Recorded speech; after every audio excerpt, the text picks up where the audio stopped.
Great.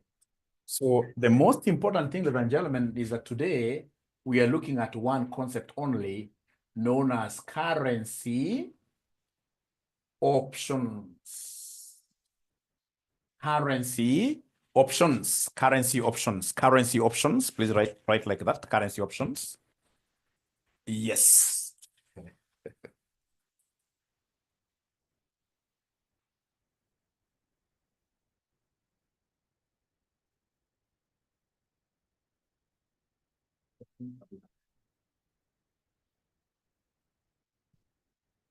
Now, ladies and gentlemen, thank you. Ladies and gentlemen, when we hear of currency options, we know, of course, the definition from the videos that Mwalimu gave you. We know that an option generally gives you the right but not an obligation to buy or sell a particular quantity of a derivative, all right, of a specified instrument, all right, at a predetermined rate. So it gives you the right, but not what here an obligation. And I was able to give you very, very good examples. If, for example, today, Mwalimu was a young man, and then he makes a promise to a certain lady, in this case here called who? Jane. So I tell Jane in this case here that, you know what? I shall be marrying you on this particular date. We even in this case here go ahead and make plans, etc., invite our friends in this case here to support us. But on some particular day, I realize that, hey, here, I'm facing imminent danger ahead. And then I decide, hey, this thing will not happen. Will this lady in this case here take me to court? No, I'm not under any obligation. These are what your promises, all right? These are promises. Of course, as much as hurtful as it can be, trust you me, I don't have any what here obligation to make good some of these promises. So whenever we talk of options, the word option means what here? That there are alternatives. It is either I marry you or I don't marry you. And if I don't marry you, so what? Life goes on. Life goes on. All right. So whenever you hear of the word option, an option gives you the right, but not an obligation. And I gave you very good examples. Or for example, if you remember very well, the very first example that we did on that particular video, the first video, is this particular example where somebody has a hotel or a restaurant. All right. And in this case here, this person is cooking, for example, they are making, in this case here, chips, French fries. All right. So remember, the price that we used to buy these chips at during those very, very old days is pretty similar, pretty much the same. In those old days, I remember very well, those good restaurants in town that used to sell chips were selling chips at 80 shillings a packet. And those are many, many years ago, like Sanford, 80 shillings a packet. Today, how much are they selling their chips? At almost the same price, maybe 100, for a period of what year? 20 years. For a period of 20 years. Of course, the quantity may have been squeezed a lot, but the thing is, the price is almost what year? Constant. But how about the ingredients? How about, in this case here, potatoes? The price of potatoes keeps on fluctuating quite often. Like during this time when it's quite rainy, how much does a sack of potatoes cost today? A sack of potatoes will be costing how much here, somebody? One sack, 3.5, I doubt. When it's raining like this. When it's raining like this, I don't know, but it can't be 3.5. It can't be 3.5. Let me get, yeah, it must be around 5,000, yes. It must be around 5,000. So it keeps on fluctuating.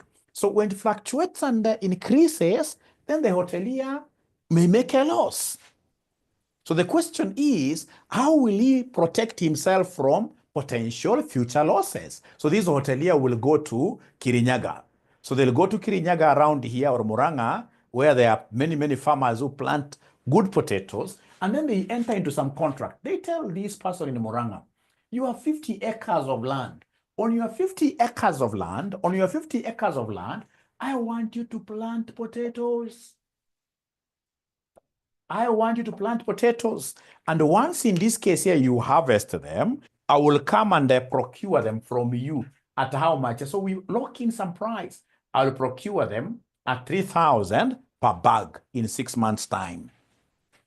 In 6 months' time, I'll be procuring them at 3,000 Kenya shillings per bag. Now, ladies and gentlemen, if this contract that we have entered into is an optional contract, please listen to me. If this contract you have entered into with this farmer in Murang'a is an optional contract, what does it mean? That I have every possibility of bolting out, of running away out of this contract. During harvesting, if I realize that, hey, this deal is not very good, this price is way high, I can easily get out of the contract. I can easily run away without buying any of these potatoes from this farmer. That is the meaning of the word option. All right? It's optional. So remember, the contract here gave me what? It gave me the right, me as a buyer. It gave me the right, but not an obligation to buy a certain quantity of potatoes at a certain price.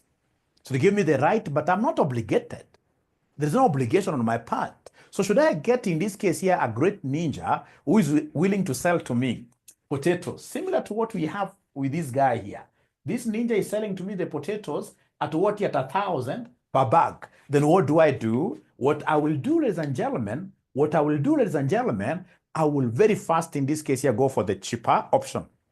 I'll tell my contracted farmer that there are some farmers who are willing to sell to me these potatoes at 1,000. So now it is upon the farmer to think of whether they should lower their price to 1,000 and sell to me, or in this case here, they lose out.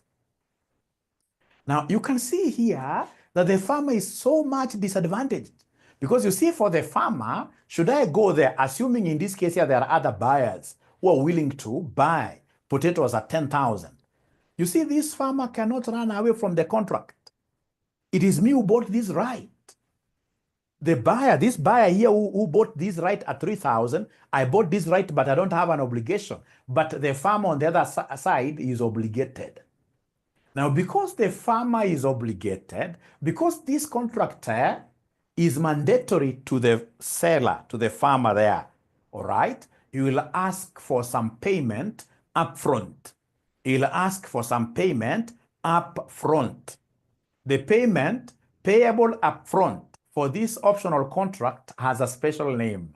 Is there anybody who could be remembering this special name for such payment that is made up front for this kind of contracts? Premium. Thank you so much, Norbert. Premium. We call it the premium.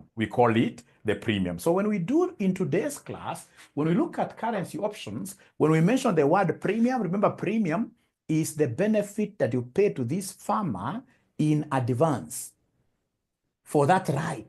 But there is a possibility that you may run away out of this contract. So in the case of this girlfriend, boyfriend, so should this man run away, we shall overcome. That's not a very, very good example. Let's, in this case here, deal with what we are supposed to be doing here. We shall overcome.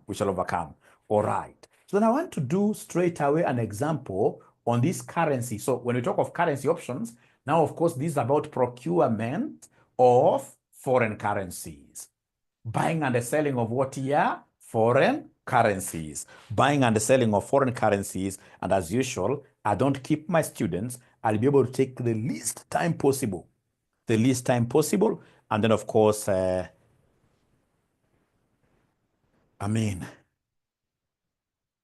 leave you guys to do your revision, isn't it? All right. So again, remember that you guys have access to the 12 videos. There are those 12 low-hanging fruits videos. Yeah. The ones where Mwalimu is predicting, with our predictions, ladies and gentlemen. Have you started watching them? Those 12 videos, they are magical. Have you started watching them? It seems you guys have not yet been given access. You don't pay for them. There are students who have called me that, Mwalimu, No. Then they haven't been given. You shall be given access to those 12 videos for free because, of course, you are our students. We can't charge you twice. So please ensure that you also create time for them over this weekend. Great. I'll be able to tell Frank to give you access. Great. So then today we are here to do. You have not missed anything.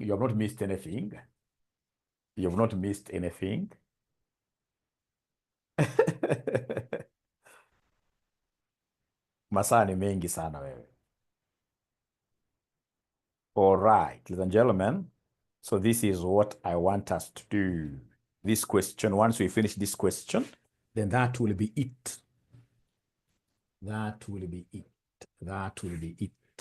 I'll do two questions, one from this book and another one, in this case here, from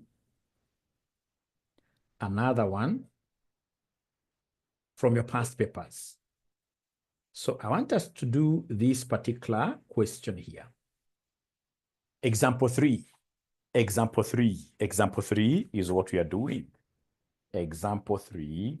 what we are doing. Oh, where has it gone now? We shall overcome.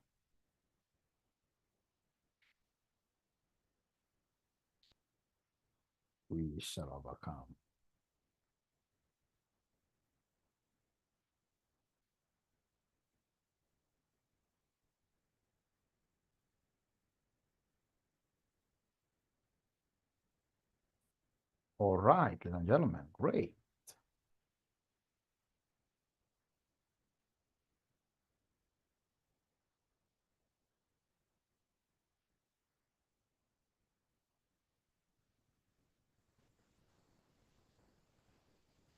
Once you understand this, we shall be very good students. We are told here, ladies and gentlemen, a UK company owes a US supplier $1 million payable in April. I love this. And I hope you guys have been able to take screenshots here. The spot rate has been given, and the UK company is concerned that the dollar might strengthen. Traded options are available at prices shown in the table below. So we have dollars per pound, 31.250 cents per pound. A, show how traded dollars per pound currency options can be used to hedge the risk at 1.475 strike price. We have 3 strike prices. The examiner has chosen one for us, 1.475. Keziah, I'll be able to give you the right file. 1.475, like that. Show what will happen if the spot rate in April is that. So if I'm given this kind of a question, I may not be able even to get like 100% of the marks. But out of 10 marks, trust you me, with now knowing lots of nothing, I will still end up getting a 6 out of 10, 60%. That's a very good student. You are passing. After all, remember, CPA has got nothing like distinction, credit. No. CPA is just a pass. A pass is a pass. So if you get 60%, it's so good. So if I get this kind of a question, what am I supposed to do? Currency option question, I'll get 6 out of 10. If I'm a pretty good student, I'll get 10 over 10. So then, ladies and gentlemen, this is what I shall do. If I'm given this kind of a question, first of all, I need to make a decision. Decide whether you need put or call options. Put or call options. In your question, this is the first free mark. Make a decision whether you need a put or a call option. Remember, a put option gives you the right to do what? It gives you the right to sell, because you're putting your merchandise, you're putting your currency to sell. Put like this. It gives you the right, but not an obligation to sell. Call gives you the right, but not an obligation to buy. So whenever you hear the word call, you're buying. Whenever you hear the word call, you are buying. Yes, you are buying. You are buying. So, ladies and gentlemen, remember this question. The investor, the businessman is a UK-based man who is expected to pay 1 million US dollars. That's what they've told us. 1 million US dollars. But remember that this person, ladies and gentlemen, has a UK pounds because he's a UK citizen. He has UK pounds. And he's expected to pay somebody in America 1 million US dollars. So he doesn't have US dollars in his pocket. No, in his pocket. So it means that this person will have to do something. It means that the investor, the businessman, will buy dollars. The businessman will buy US dollars. He'll buy US dollars to enable him pay. He'll buy US dollars to enable him pay. i.e., or rather, buy US dollars, or in this case here, US dollar call options. Call options. So please listen, because this person is in need of, I would want to make this very, very interesting.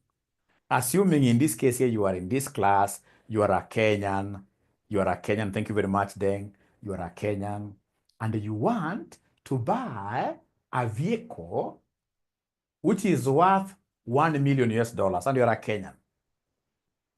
So if you're a Kenyan, what does it mean? In your bank account or in your pocket, you have Kenya shillings. But the seller in Japan will not accept Kenya shillings, doesn't even know what Kenya shillings are.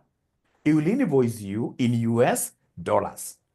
So it means that you as a Kenyan, in this case here, you as a Kenyan, you are expected here to have dollars. So you must buy dollars. So two things. It is either you buy these dollars today, or you buy dollar-denominated call options. Call options. All right. So remember, why are we buying these dollars? Call options. Dollar-denominated call options. But now the exact thing that I will do is dependent on the denomination of the contract size. Check the contract size to know exactly what you shall do. Check the contract size. Contract size. So in this question, have they given us the contract size? In this question, have they given us the contract size? You can just take a screenshot. Have they given us the contract size in this question? Have they given us the contract size in this question? Let's see. In this question, I read again, and you can take a screenshot. A UK company owes a US supplier $1 million payable in April. The spot rate has been given there, and the UK company is concerned that the dollar might strengthen. Yeah, please don't share your screen. Don't share your screen, Hassan. I don't know why Hassan is sharing his screen. Yeah, okay, great. I hope they're able to see. All right. So the spot rate is these dollars, and the UK company is concerned that the dollar might strengthen. The traded options are available at prices shown in the table below. And then you can see some figure. Of course, the examiner will not tell you that that is what we call contract size. The examiner will not tell you that that is what they call contract size, but it will be required in this case here to see straight away that that 31,250 pounds is the contract size. So in this case here, check the contract size. The contract size is 31,250. 31,250 what here? Pounds. 31,250 pounds. My board, not very clear. No worries, yeah. Okay. Let me come back. I have to ensure that all of us understand this. The board is not clear. The board is not clear. Let me try to make it clearer.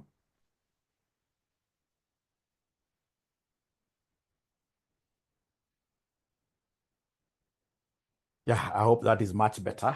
I hope that is much better. I hope that is much better. Great. Thank you very much. Now, please listen, my good students. This businessman is in the UK and is required to pay 1 million US dollars. In the UK, it doesn't have this currency. He needs to exchange. So this businessman must buy US dollars, or he buys US dollars denominated call options. But whether he's going to buy these call options or not is pegged on the contract size. So in this case here, the contract size, ladies and gentlemen, you can see it is denominated in form of what here? Pounds.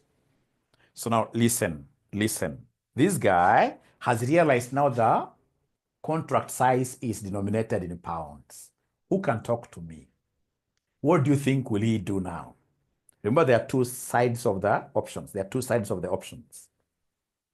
So you see now here, he can't buy call options, dollar denominated call options, because the contract size is denominated in form of what here? Pounds. So what do you think will he do? Cry? Change the size to the dollar. Great. Good suggestions. Good suggestions. Good suggestions. Put option. I like what Kezai is telling me. Put option. You will sell put option.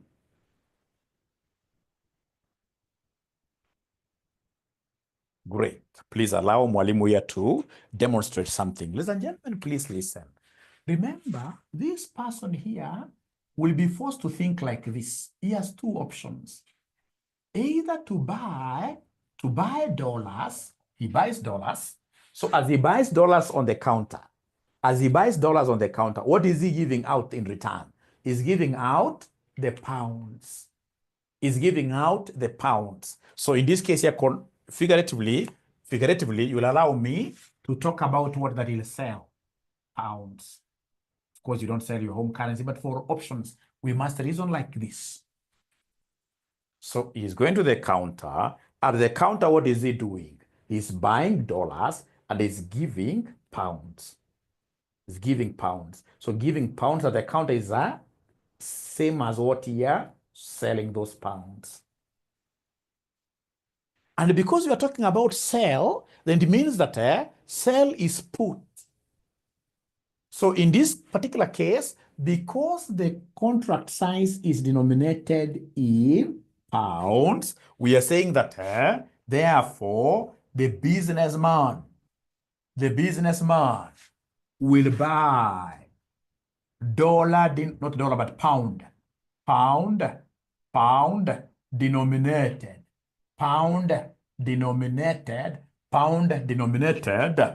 put options, which will allow him in the future to sell pounds.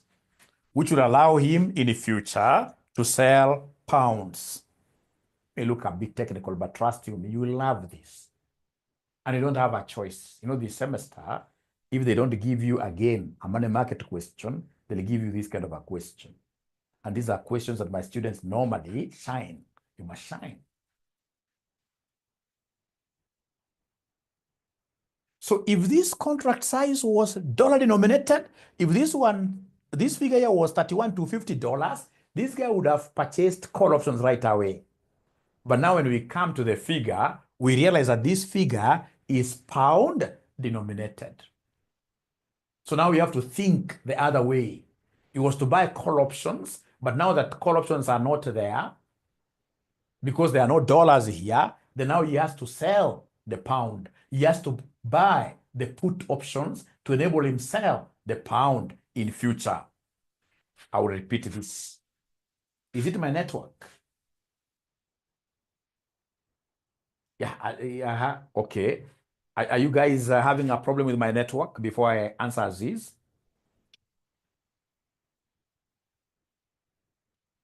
Are you guys having, okay, it's okay. Very good. Now, Aziz, remember, in both ways, you are buying. It's a contract you're buying. Only that for put option, you have bought the right to sell pounds in the future. If I bought a call, it will give me the right to do what? To buy. All right, look at this. So the businessman will buy pound denominated put options. What will these put options give him in the future? The put options, yeah, the put options will give this guy the right to sell in the future. Once you've been able to understand up to here, you have understood the whole thing. Because now the next thing will be for us to calculate the number of contracts. So come here and calculate the number of contracts. So give us here number of contracts. Give us number of contracts. How do we get number of contracts? So to get number of contracts, you take the amount. You divide this amount by the contract size.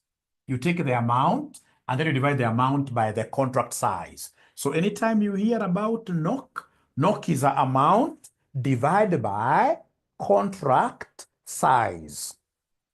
Amount divided by contract size. So the amount is $1 million. Remember, these are US dollars divided by 31,250 pounds. Can we divide these animals the way they are? No.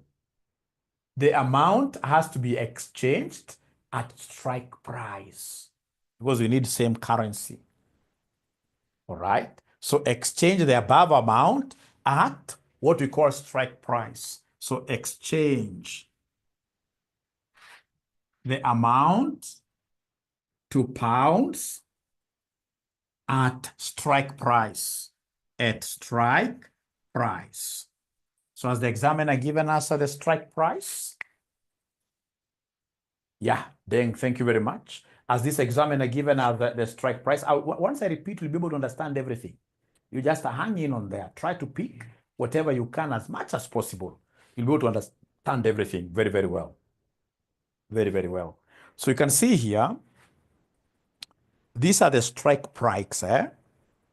Yeah, the strike prices, 1.475 is what the examiner has told us. Yeah, and then remember, these are dollars per pounds. So 1.475 is the strike price that you're using. 1.475 is the strike price we are using. So then we have here, exchange the amount to pounds at strike price, which is $1.475 per pound. The question is, should I divide or multiply this amount in US dollars? This is in dollars. So when I'm exchanging, should I divide or should I multiply? Divide or multiply, divide or multiply. If these are dollars and these are dollars, there is no way I can multiply. I will divide. So come here and divide. So divide this by 1.475. Please give me this answer in form of a whole number. So take 1 million divided by 1.475 divided by 31,250. Give me number of contracts will always be in form of what here? Whole numbers. Whole numbers. I want the whole thing. 1 million divided by this, divided by 31,250. Give me a whole number. How many contracts do we have in this question? How many contracts do we have in this question? How many contracts do we have in this question? I can see questions here. 1.4 is 1. Did I pick it wrongly? Sorry. Did I pick it wrongly? Let's see here. Remember, they've told us here, show how traded dollars per pound currency option can be used to hedge the risk at 1.475. So we have, yes, many strike prices, but we're going to use only one that is given in the question. So we're not using 1.425, we're using 1.475. Thanks for asking that question. I hope you've been able now to see. I hope you've been able to see. All right. So then we have 22 contracts. Now we are doing very well. Great. 22 contracts is what we have here. 22 contracts is what we have. So 22 contracts is what we have. Great. Now, ladies and gentlemen, from there, these contracts, you are paying some premium. go ahead and pay some premium. So give us total premium. Give us the total premium. How do we get total premium? It's very, very easy. You take, in this case here, the number of contracts times contract size times the premium provided here, premium given. We're almost there. We're almost finishing. So anytime they want us to get total premium, we shall always take the number of contracts times contract size times premium.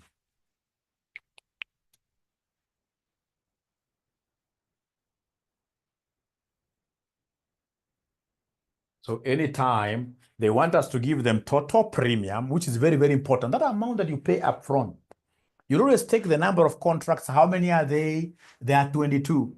These are 22 times contract size, pounds what here, 31, 250, times premium given, times premium given. Now, please, ladies and gentlemen, please listen.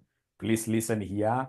I'm 100% sure all of us will understand this. Everybody, remember, when are we supposed to be paying this amount? It's supposed to be paid in April. And we are saying we are not playing our game in the calls court. We are playing our game in the puts court. So when you look at the puts court, we have April puts, because you can see the amount is payable in April. So under the April puts, you can see we have this premium. You can see trade options are available at prices shown in the following table. Whatever you have inside here, they are normally called premiums. So at the intersection of 1.475 and the April put, you can see this is 1.2, 1.2. But something funny, these are normally cents. They're in cents here.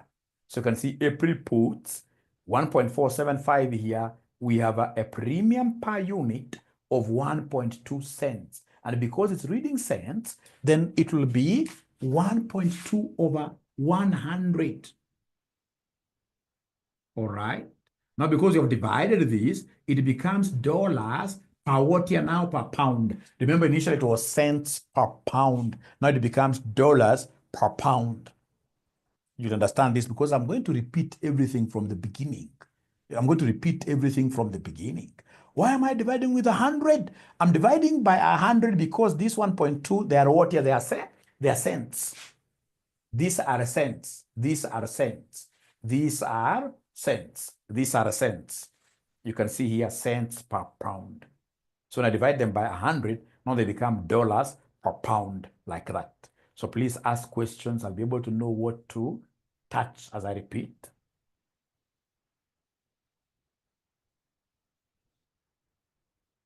Okay, Nabira is asking a question there. Why use? Great questions there. I'll be able to respond. I'll be able to respond. I'll be able to respond. So what figure are we getting? Somebody here? What figure are we getting? Somebody here?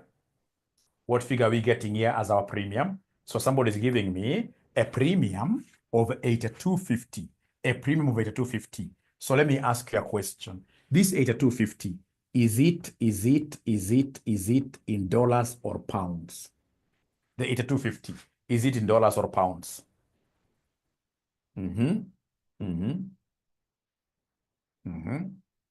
Because remember, this pound and this pound will cancel out, isn't it?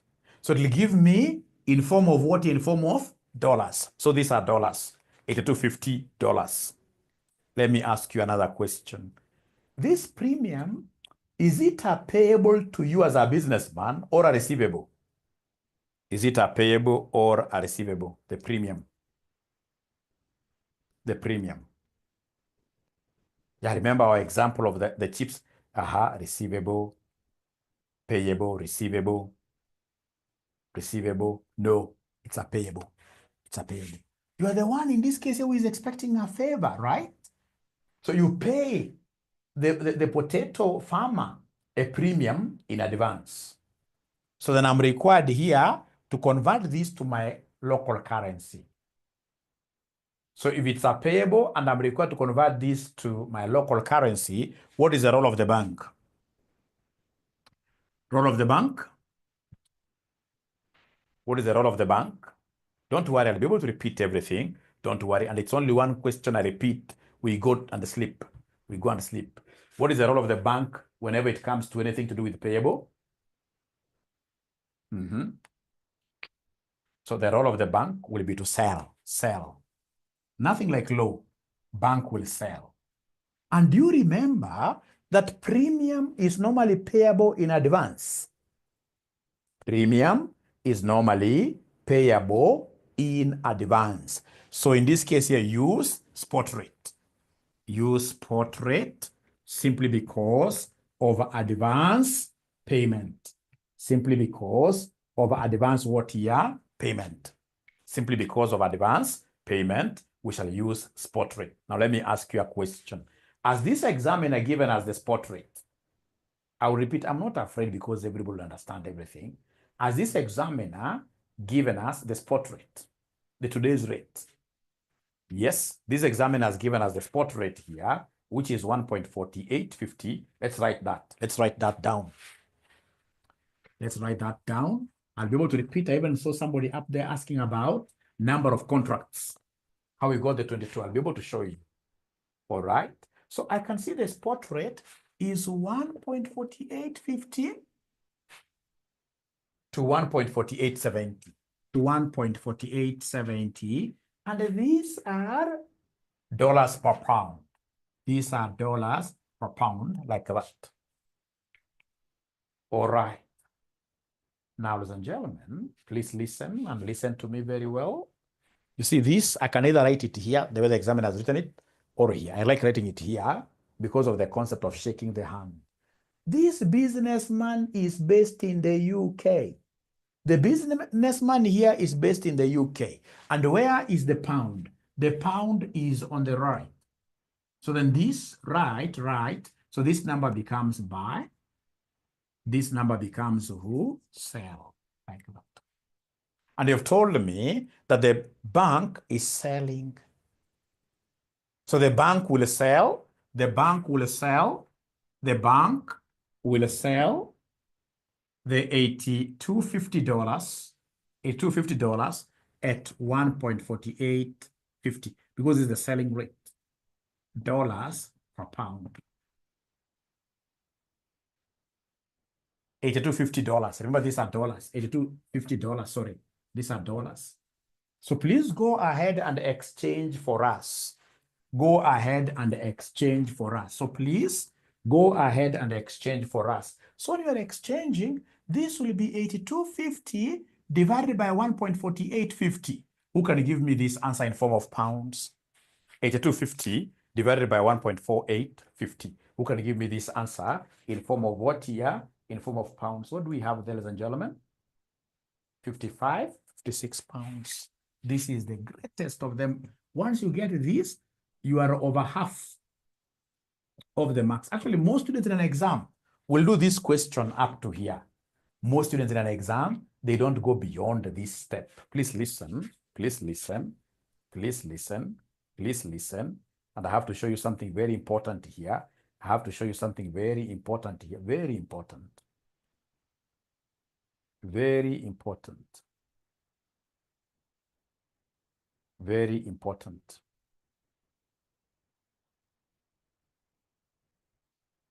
And once you get used to it, it will be a walk in the park. So that is the answer as done by ACCA. So you can see in this case here, we have the put options. April, strike price is given. Number of contracts, you can see what they have done there to get 22. And then they have gotten 56 pounds payable now. Payable now. Payable now. So now, are they ready? We repeat everything from scratch because we can't continue when most of our colleagues are left behind. Even the ones who have understood through repetition, they'll understand even better. Understand even better. Yeah. Or we finish everything.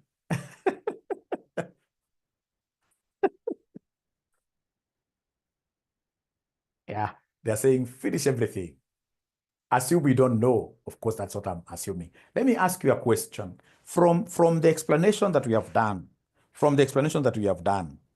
is there a student who thinks that now If, for example, I was just to get the solution away from them, whatever they have written, and then I ask them to repeat what we have done, is there anybody who is confident enough that they can get that 55, 56 pounds premium? Is there anybody who is now confident enough from what we have done? But maybe if you put this solution away, give me the same question, I'll get 55, 56. Because that will also motivate somebody here to see, hey, this thing is not even that tough. If there are students in this case and we're in the same class, all right, and all of us are studying in one virtual classroom, there is nobody who is beeping through the window.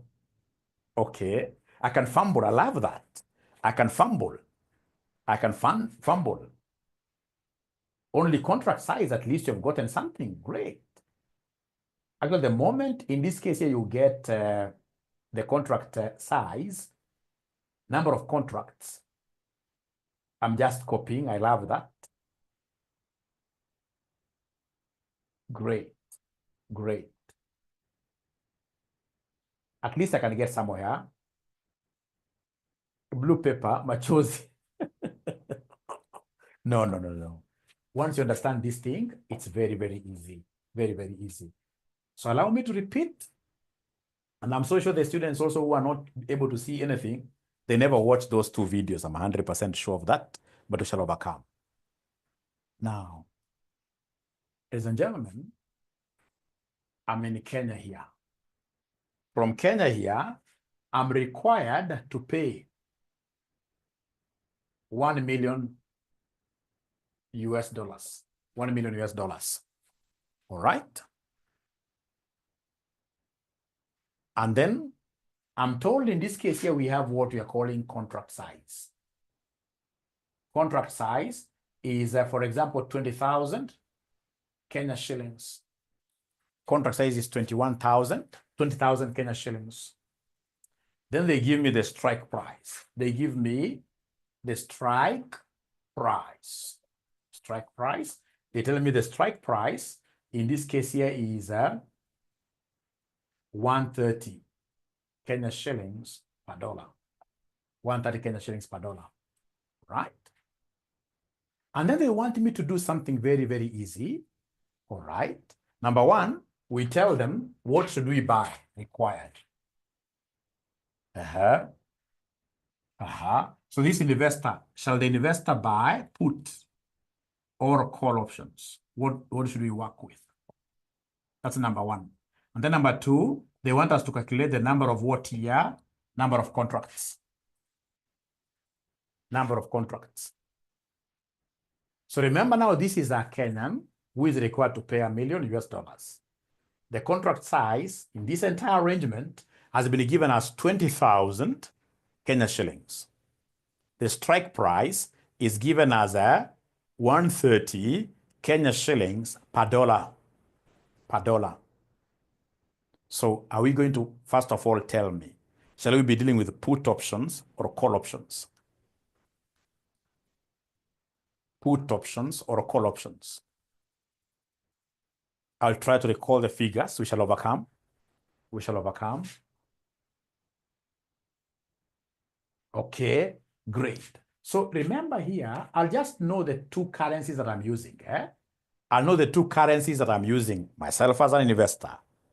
Yeah. So Maya, please give me chance to teach. Give me chance to teach. Yeah. So I'm at liberty to use whichever example first, and then we continue like that. So now listen. So here, what do we have? Two currencies. The two currencies are which ones here? So I know that I want to buy dollars because I'm in Kenya, right? And as I buy dollars, what am I doing on the other side? So I'm buying dollars at the counter, and then I'll be able to give them Kenya shillings, which is akin to selling Kenya shillings. So sell Kenya shillings. So then what will happen here? For me to know whether I'm going to buy or sell, I must look at the contract size. I must look at the contract size. So remember, buy will be call, sell will be what here? Put. Sell will be put. So then now, of course, using this, I've been able to come up with my currencies. It's either I buy dollars or I sell Kenya shillings. From there, I go to the second step. So the second step, what do we have here? The 20 contract size is given in the form of what here? Kenya shillings. Now, this is what is defining everything, whether it's a put or a call. So you can see this contract size is denominated in Kenya shillings. So if it's denominated in Kenya shillings, so where is the Kenya shilling? Under sell. Under sell is the put. So we are using put options. Using put options. What if in this case here, this contract size was in terms of dollars? If it was in terms of dollars, then I would have worked with what here? Call. Because of the dollar, I would have worked with call. So first of all, is that correct? Is that correct? Are we able now to understand there? Are we able to understand that concept? Because that is it, really. So here we are going from here, I know, pay $1 million US. I'm in Kenya. I don't have US dollars. So I would want to buy US dollars. As I buy US dollars, I'm giving away Kenya shillings. I'm giving away Kenya shillings. So buying is call, sell is put. From there, we go to step 2, look at the denomination of the contract size. The contract size is denominated in Kenya shilling, and the Kenya shilling is under put. So put options. From there, let's get the number of what year? The number of contracts. Let's get the number of contracts. So how do we get number of contracts? So number of contracts is amount divided by contract size. Divided by contract size. So the amount, ladies and gentlemen, that we have here is $1 million US. Is $1 million US. These are USDs divided by the contract size, which is 20,000. But remember, these 20,000 are in Kenya shillings. So let me ask you a question. Can I divide them the way they are expressly? Can you divide USD and the Kenya shillings honestly? And you want a fixed figure? No. So the amount must be exchanged at the strike price. To be able to get number of contracts, the amount must be exchanged at contract price. But now remember, there are cases you'll be told that these are $20,000. If these were $20,000, then there will not have been that concept of exchanging, because dollar, inge Indiana. But now this one must be, the amount here must be exchanged at the strike price. Let me ask you a question. The strike price is given here as 130 Kenya shillings per dollar. The question is, this 1 million, will I multiply it with 130 or will I divide the 1 million? Because remember, it's the amount that you're changing, not the contract price. So this 130 here, do we multiply it with this or do we divide? I shall multiply because of different currencies. Whenever currencies are different, always multiply. So we have this US dollar and these are Kenya shillings. So they are different. So it shall be 1 million times 130. 1 million times 130, we divide by 20,000 and then you divide. What are we getting, ladies and gentlemen? 1 million times 130 equals. And then whatever you get, you divide by 20,000 and then you divide. What are we getting, ladies and gentlemen? How many contracts do we have? How many contracts do we have here? How many contracts do we have here? Abracadabra. 6,500 contracts. Remember, contracts must always be written in whole numbers. They must always be written in whole numbers. Now, can I challenge you this evening? Can I challenge you, great students, this evening? I want everybody put your solution away and give me the number of contracts in this question. Put your solution away and give me the number of contracts in this question. If you give me the number of contracts in this question, mi nitakubaia peremende. Nitakubaia peremende. Unajua peremende? Nitakubaia peremende. Peremende tamu. Peremende tamu. So go ahead and make very good arguments. Give me the number of contracts in this question.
So up to there, ladies and gentlemen, all of us now, we able to appreciate that 22? All of us, are we able to appreciate that 22?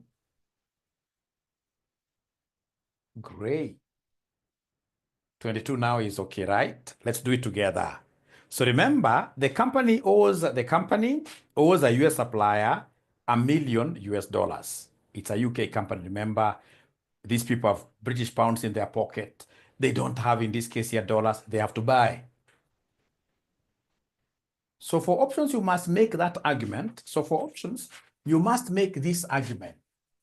You have to start this way for options. You have to start this way.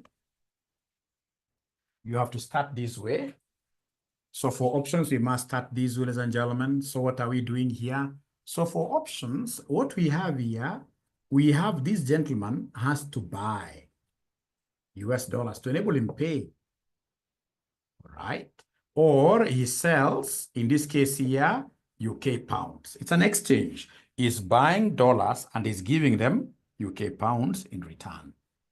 So then if he's going to buy US dollars, this will be a call, because buy, you call, sell, in this case here, you do what here? You put. So from there, you ask yourself, what is the contract size in the question? It shall be given. Contract size in the question. You come and look at the contract size in the question. So the contract size in the question, ladies and gentlemen, that we have over here, the contract size in the question that we have over here, the contract size in the question that we have over here, it's normally given up here, is 31,250 pounds. 31,250 pounds, like that. All right. So now this is the determining factor. You look at the contract size currency, it's pounds. So where are pounds? Here. So basically, the company, this investor, the company will buy put pound denominated puts, like that. Will buy pound denominated puts because of this, which will enable them, which will give them the right, but not an obligation, to sell these pounds in future. So after that, now straight away go ahead and they give us number of contracts. So how do we get number of contracts? It's very easy. So to get number of contracts, you will take the amount. You will take the amount, you divide by what we call the contract size. The amount, ladies and gentlemen, is $1 million US, divided by contract size, which is 31,250 pounds. But now remember that these US dollars must be converted. Converted at what rate? At the strike price. Converted at the strike price. Applicable, not all the strike prices, but the one that is applicable. The one that is applicable. So let me share the question again. So if you look at this, you can see the strike prices they're given. The examiner will always give you one strike price to use. Show how traded dollar per pound currency options can be used to hedge the risk at 1.475. So we shall only work with this 1.475, and it's dollar. Remember here, it's dollar to pound. So if it's dollar to pound, what have we said, ladies and gentlemen? If it's dollar to pound, what have we said, ladies and gentlemen? If it's dollar to pound, these are dollars, and the 1.475 is a dollar per pound. So this is dollar. So it means that for me to exchange this at the strike price provided, I have to divide. I have to divide like that. So the dollar and dollar will cancel out, and then the final answer will be, of course, pound now, which will cancel out. So whole number, take your calculator, you take 1 million divided by 1.475. Whatever you get, you say divided by 31,250. Whatever you get, you say divided by 31,250. So is there somebody now who is able to confirm? Yes, thank you very much for asking that question. Always, the contract size is a determinant of which currency, whether it's call or put. Contract size is the one that determines this. So now 22 whole number is agreeable, all of us. I told all of you that all of us will be able to understand this. Very good. Now from there, ladies and gentlemen, go ahead and give us the total premium. Go ahead and give us the total premium. Go ahead and give us the total premium. How do we get the total premium payable in advance? How do we get the total premium payable in advance? Let me see whether there is any ninja who will be able to get this right without looking at any place. Let me see whether there is any ninja who will be able to get this right.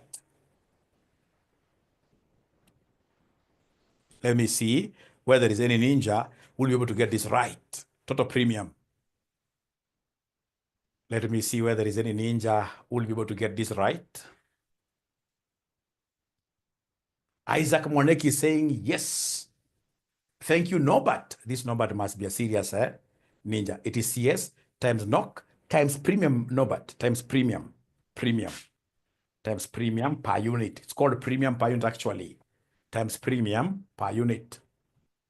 Yeah, times premium per unit. Thank you, Francisca. Yeah, number of contracts times contract size times premium.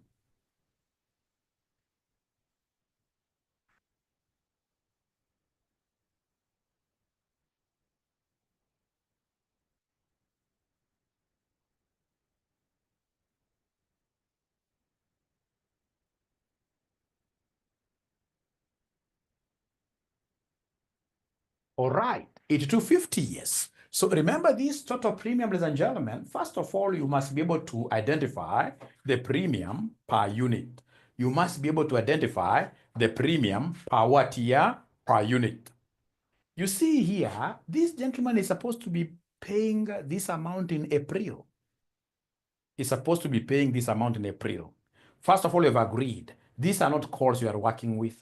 We are working with puts, and you can see there is a thin line. You can't see it, but we have here March, April, May. And then here, March, April, May. So you can see these are April puts. If you go down with this line, so we have 1.2 at 1.475. Strike price is 1.475. So this is 1.2. And always our premiums per unit are given in terms of cents. They're always given in terms of cents. They're always given in terms of cents. They're always given in terms of cents. Yeah, redo, yes. So in this case here, total premium will be number of contracts. In this case here, times contract size times premium per unit times premium per unit like that.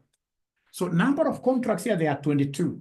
Number of contracts are 22 times contract size, 31,250 times premium per unit, which is 1.2 cents. So cents per cent divided by 100 always. Percent divided by 100 always. But now remember, this US. So US, this will be dollars per watt year per pound. So the pound and pound will be, this is also in pounds, will be canceling to give us the final answer in dollars, which is 88 watt year $50 like that. $88.50. The strike price is not in cents. Good question there. The strike price is not in cents. The strike price, yeah, the strike price, this is another table. I would want to give you this book so that you can look at it later. The strike price, you can see here, dollar, this is supposed, actually this book is very, very good. You can see here, it has an answer. They've given you a table here, right? And then they're asking you, what is the strike price? What do call and put mean here? These calls and puts, what do they mean? Number of months, of course, this will be like an April option, etc. All right. What does this 31,250 pounds? Yeah. So this 31,250, of course, means what here? This will be the contract size. And then in bracket, now we have all these things here. All these things you're seeing there, those are the premiums. They're always in cents like that. They're always in cents. They're always in cents. So I'll send this book to you for your further reference. But even with this example I've done for you, you will be able to master. You'll be able to master. So then this gives us what at the end of the day, $88.50. But now remember that the premium must be paid in terms of home currency. Premium is always paid in home currency. in home currency. Is always paid in home currency. Is always paid in home currency. In home currency. Always. So remember, this company is UK based. So UK based. So in this case here, the pound. And then remember as well that premium is payable in advance. Premium is payable in advance. I.e., use spot rate. Use spot rate to exchange. And the spot rate has been provided very well. The spot rate has been provided very well. The spot rate has been provided here very well. You can see the spot rate is given up here, 1.4850 to 1.4870. 1.4850 to 1.4870.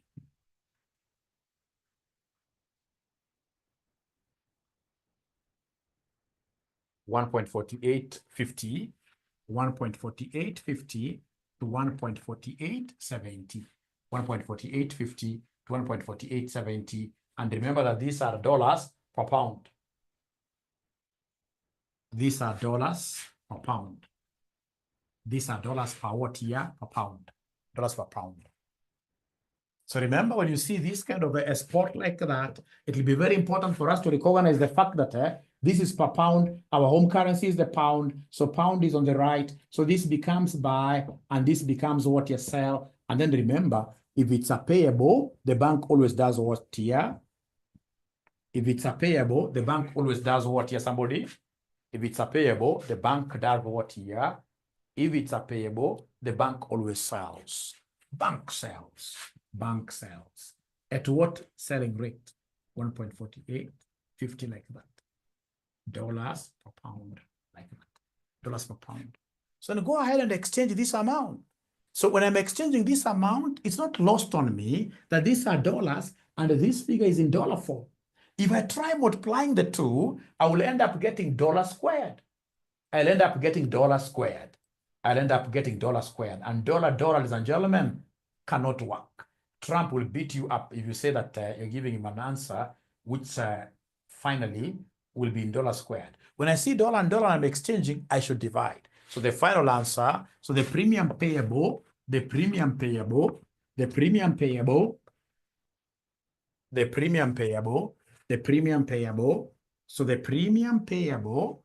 basically will be this 8850, you divide by 1.4850, which will end up giving us 5550 what here? 6 home currency. So when we mark, ladies and gentlemen, normally if you look at all the solutions that we have, in terms of these currency options, we normally go up to the premium here. Once the student gets the premium, we provide all the marks. And if you get a question where the examiner is asking you forward contract, money markets, and then we have currency options, we don't even look at this currency option as such. We only compare the first two. Why? Because this is one of those areas that is really hated by students all over. Yeah. So the only thing you will have to do in an exam, should they give you a question on currency option, is basically, ladies and gentlemen, to work straight up to this area. Once you're able to get it right up to this area, then you are a very, very good student. Very few students in Kenya will be able to reach here. Very few students in Kenya will be able to reach there. Ascertaining the premium in terms of the home currency. All right. Now we have got a choice to make because, I've marked these papers for so long. So do you want Mwalimu to continue knowing very well with this question, knowing very well that some things are not that relevant? Or do we stop it here and agree all of us that should they give us a question of this nature, we shall do up to the premium. Leave alone those profits on whatever. Leave them away. Leave them out. They don't carry any mark. These are sacred between me and you. All right. So the most important question that I should put forth to you, have we understood how to get this premium payable for options? Have we understood how we get this premium payable for options? That is the most important thing. That is the most important thing. Very good. Very good. Very good. Very good. Very good. Now, so that we can get to finish this, ladies and gentlemen,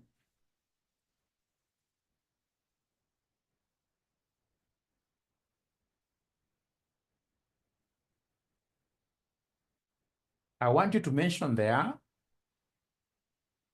swaps. Swaps.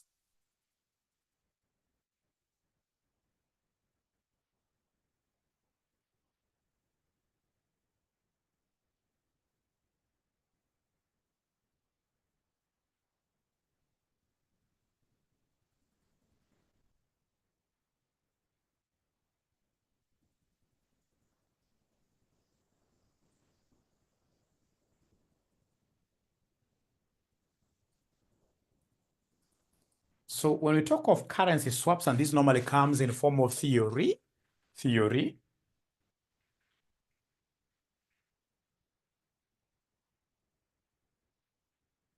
Is there somebody who can try defining for us what currency swaps are?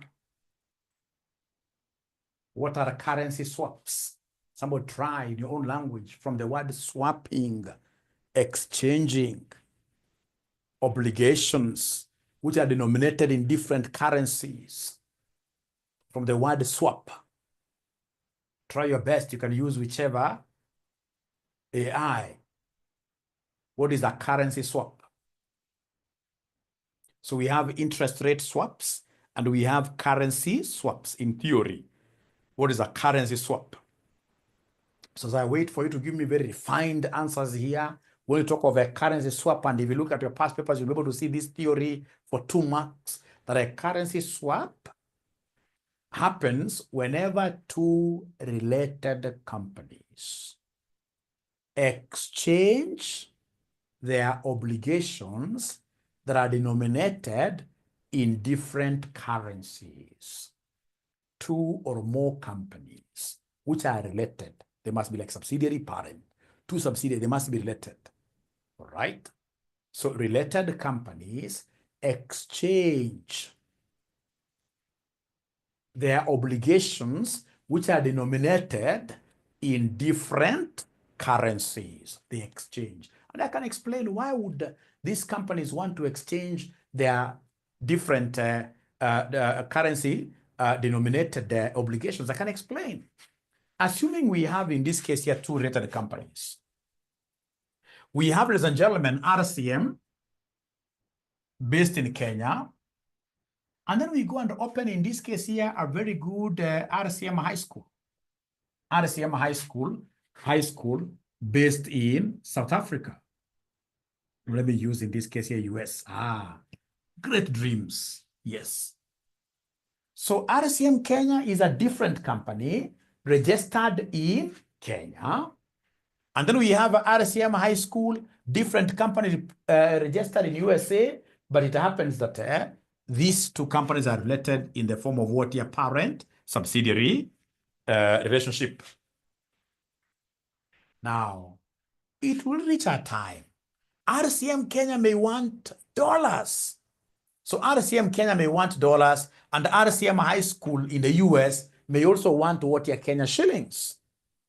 So what will happen if RCM wants dollars? They would rather talk to RCM USA, because RCM USA is at the center of dollars. That is where dollars are being used. So it will be able to talk to RCM USA to go to a bank there, and then they borrow dollars on their behalf. So this one here will be able to go and borrow, for example, $1 million US on their behalf here. And perhaps these other guys here will come and say, hey, do you know what? We also want Kenya shillings. So perhaps you want 129 million. Of course, they must be close in terms of exchange. You can't tell me that borrow for me $1 million US, and then on this other side, I'm borrowing for you 200,000 Kenya shillings. It can't work. There must be figures that are quite close. Yeah, there must be figures that are quite close. All right. So you can see in this case here now, I mean, we have borrowed this on behalf of this RCM USA. And RCM USA has been able to borrow this on our behalf.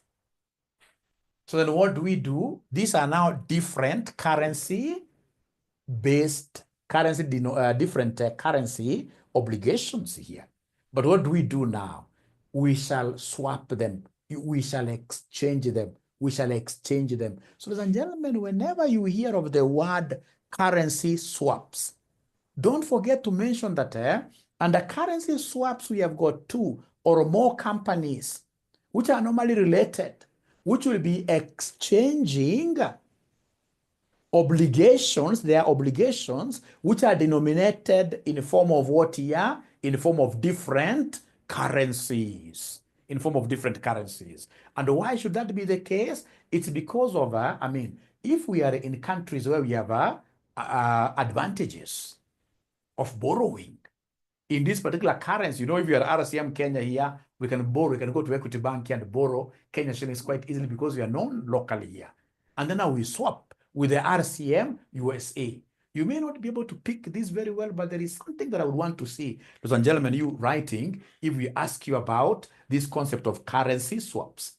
That under currency swaps, we have got 2 or more companies that will be able to interchange. What are they interchanging? They're interchanging their obligations. Which obligations? Obligations that are denominated in different currencies.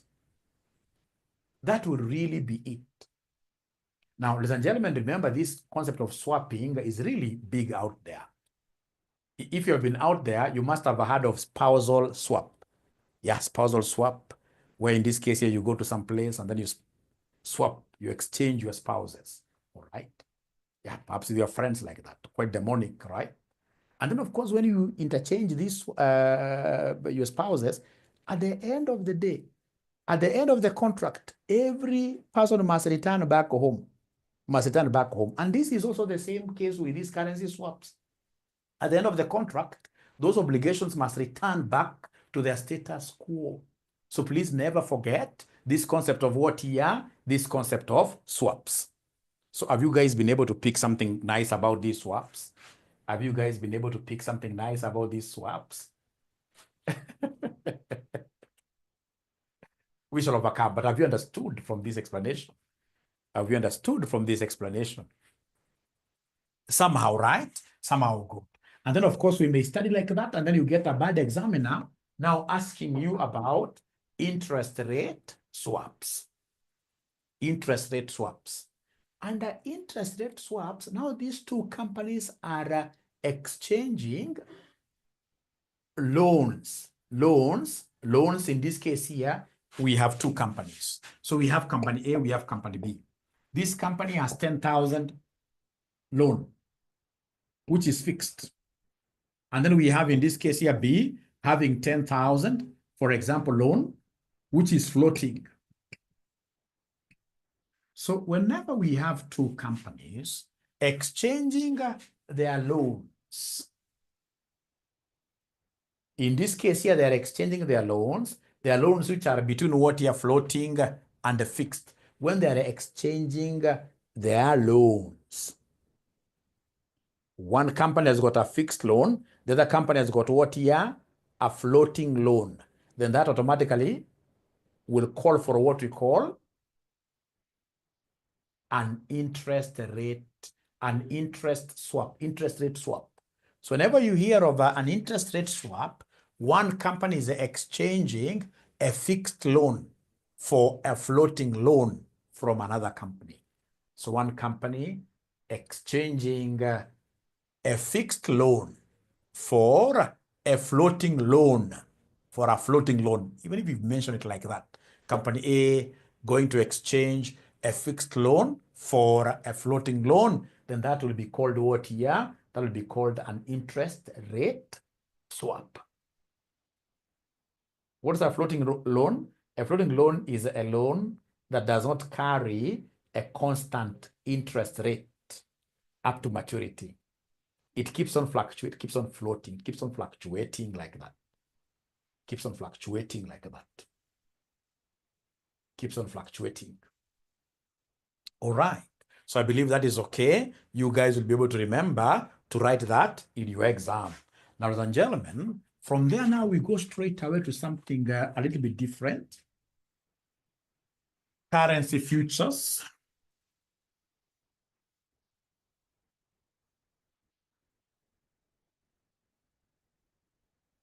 Currency futures. Now we are finishing this. So under currency futures,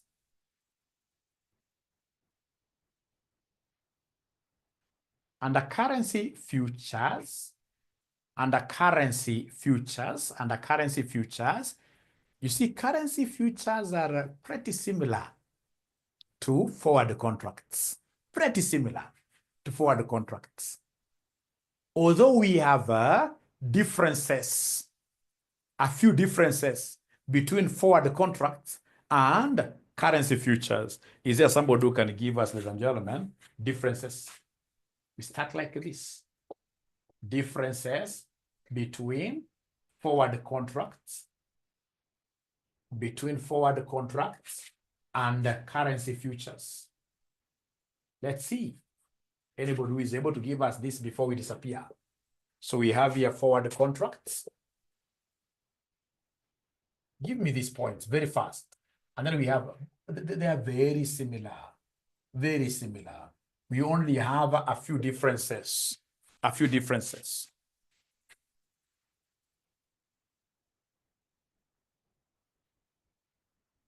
Yeah, like Yusuf is telling me that forward contracts are done over the counter. Over the counter.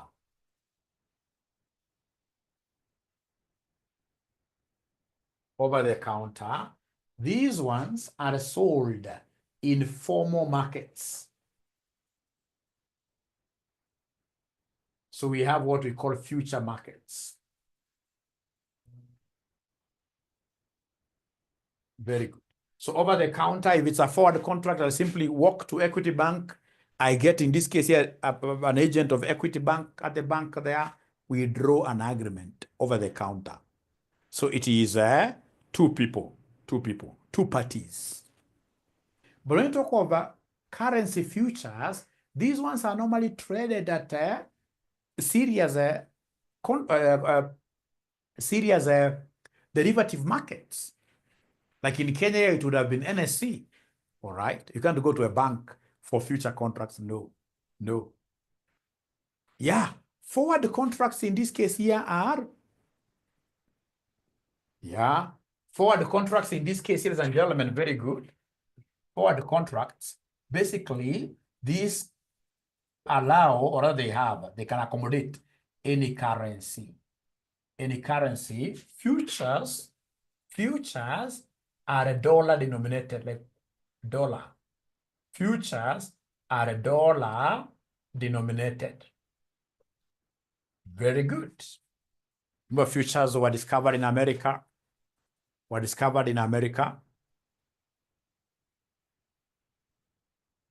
Yeah, so up to date.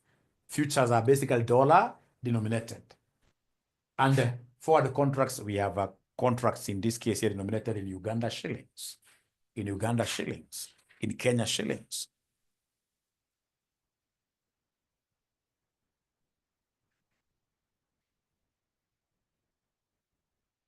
Yeah, and then now remember, ladies and gentlemen, that these forward contracts are normally of any size. Forward contracts.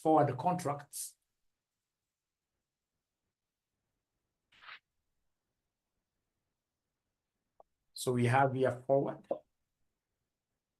futures. These are standardized.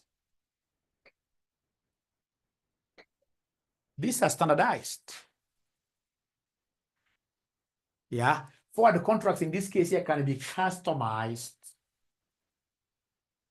to fit any amount, or any size. Yeah, you get a forward contract of 1,300,000 and even point something. But when you talk of futures, these are like 1,000 notes. They are normally they are normally standardized.